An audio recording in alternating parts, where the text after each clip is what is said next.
Hi guys, and welcome to my channel. My name is Ceara Nobles and I am the author of Safekeeping, an upcoming romantic suspense novel that will be published later this year.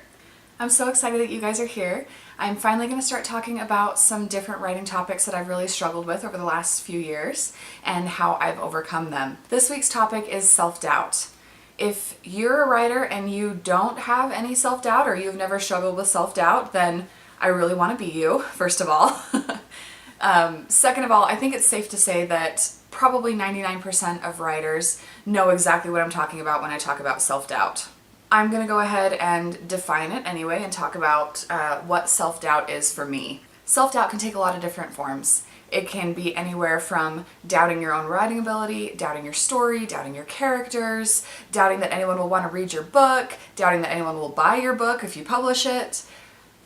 The list goes on and on and on. It's things like, I'm not qualified enough to write this story. I'm not creative enough. I don't have good ideas. No one's gonna want to read this. No one's gonna want to buy this. I'll tell you right now, this is probably what I've struggled with the most as a writer, especially in my case where I have been working on safekeeping for years and years and years. And the more that I write it, the more I feel that I'm not qualified to write it. And I think this is one of the reasons why it took me so long to finally decide to put this story out there, because self-doubt was just eating me alive and I felt like there was no way that anybody would actually want to read this book. So since I've struggled with self-doubt quite a bit, I have also found quite a few ways to beat it, or at least minimize it, so that you can get on with what you're supposed to be doing.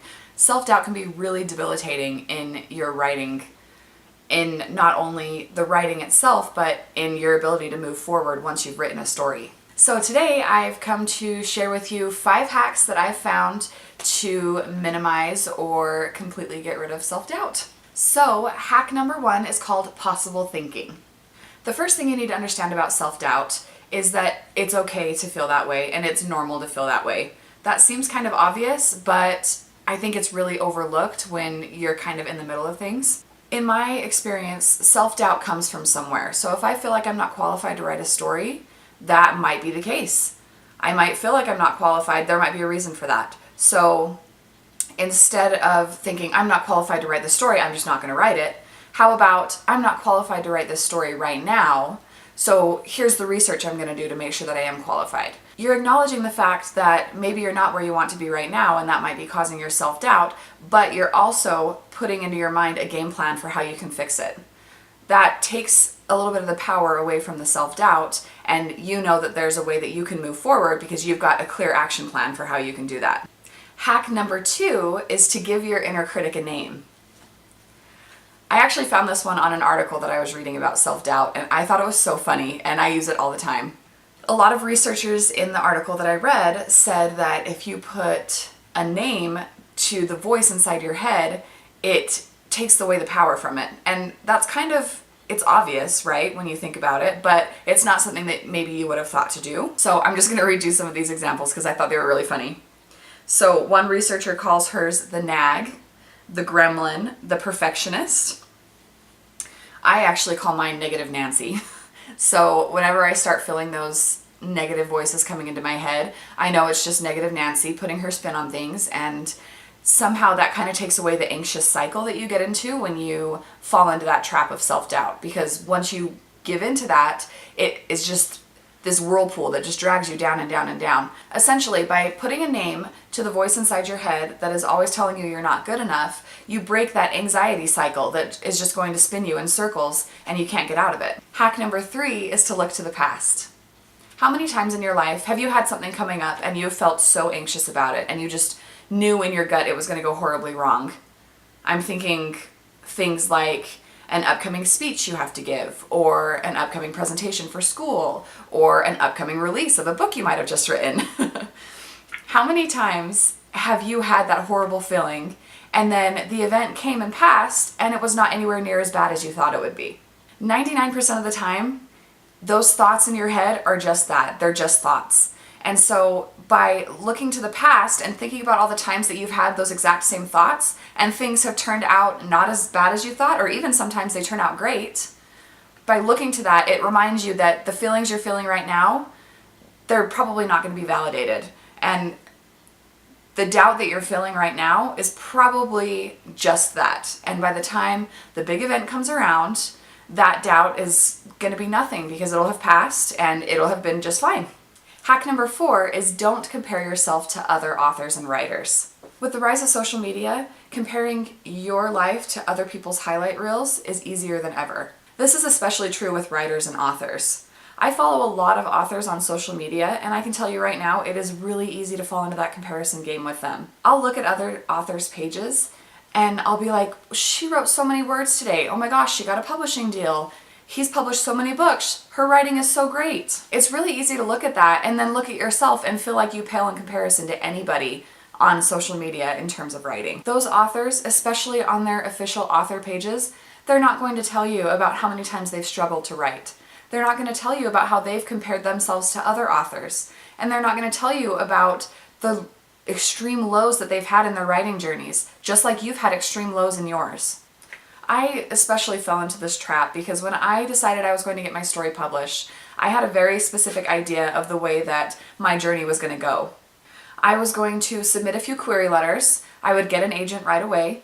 That agent would love my book and she would be so nice. She would take that book out and take it to a publishing house, and maybe one of the big New York publishing houses would pick it up, and then it would be a New York Times bestseller, and it would be my first debut novel. Yeah, some people do have journeys like that, and I really do envy them still. But because I had that journey in my head and I was so set on that being my journey, I was closed to a lot of opportunities and a lot of different paths that I could have taken because I was comparing myself to the way that I thought my journey should go. You just need to know that your writing is good enough. You are good enough. If you have something to say, there is somebody out there in this world that wants to hear it. And just be open to the different paths that you can take, because no author, no writer is going to take the same path to get their stories out into the world.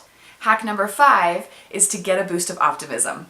This tip is actually my favorite. Like I said earlier in this video, sometimes it is really difficult to just look at your situation and get out of that self-doubt cycle and just be positive about it.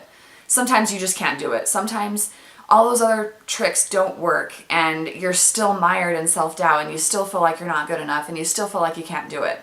When that happens, here's the best thing to do.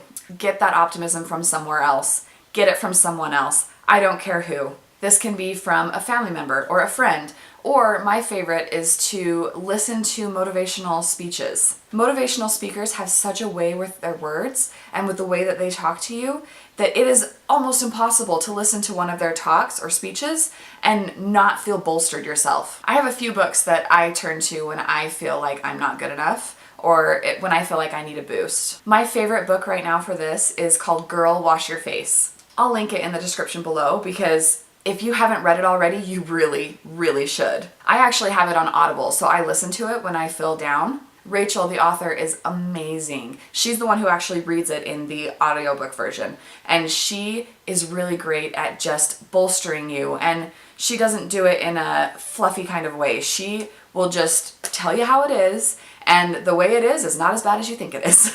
If you can't afford to buy an audiobook or you don't want to spend the money on an audiobook, go to YouTube. There are tons of motivational speeches on YouTube. TED Talks are great. I personally like to listen to something like that at least once a day because I feel like it keeps me grounded and I feel like it keeps me out of my head a little bit more. Okay, I thought of one more, so I'm going to do a bonus hack number 6.